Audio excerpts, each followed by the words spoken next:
മഞ്ഞപ്പിത്തം പടർന്നു പിടിക്കുന്ന പെരുമ്പാവൂരിലെ വേങ്ങൂരിൽ ചികിത്സാ സഹായനിധി സ്വരൂപിക്കുന്നതിന്റെ ഭാഗമായി പൊതുജനങ്ങളിൽ നിന്ന് ധനസമാഹരണം ആരംഭിച്ചു. വ്യാപാര സ്ഥാപനങ്ങൾ, വീടുകൾ എന്നിവിടങ്ങളിൽ നിന്നാണ് പണം സ്വരൂപിക്കുന്നത്. മഞ്ഞപ്പിത്ത വ്യാപനത്തിൽ മജിസ്റ്റീരിയൽ അന്വേഷണവും ആരംഭിച്ചിട്ടുണ്ട്.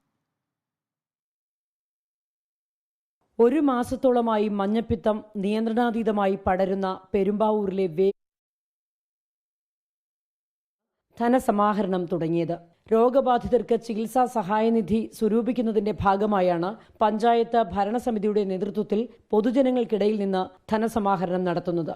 വ്യാപാര സ്ഥാപനങ്ങളിൽ നിന്നും വീടുകളിൽ നിന്നുമാണ് പണം സമാഹരിക്കുന്നത്. വളരെ നല്ല രീതിയിലുള്ള റെസ്പോൺസാണ് നമ്മളിവിടെ വന്നപ്പോൾ. എല്ലാവരും തന്നെ ചോദിച്ച ആരും തന്നെ നമ്മളോട് ഒരു ബുദ്ധിമുട്ട് അറിയിക്കാതെ തന്നെ പൈസ തരാനുള്ള മനോഭാവം നമ്മളിൽ കാണിച്ചു. നമുക്ക് ആവശ്യമായ പൈസ ഇതോടൊപ്പം നമുക്ക് കളക്ട് ചെയ്യാൻ സാധിക്കുമെന്നുള്ള ശുഭപ്രതീക്ഷയിലാണ് നമ്മുടെ ഈ സമിതി അംഗങ്ങൾ. അതിനിടെ മഞ്ഞപ്പിത്തം പടരുന്നത് സംബന്ധിച്ച മജിസ്റ്റീരിയൽ അന്വേഷണം ആരംഭിച്ചിട്ടുണ്ട്. മൂവാറ്റുപുഴ ആർഡിഒയുടെ നേതൃത്വത്തിലാണ് അന്വേഷണം നടക്കുന്നത്. വേങ്ങൂർ പഞ്ചായത്തിൽ മാത്രം 200-ലധികം പേർക്കാണ് ഇപ്പോൾ രോഗബാധ. ചിലരുടെ നില ഗുരുതരമാണ്. റിപ്പോർട്ടർ, കൊച്ചി.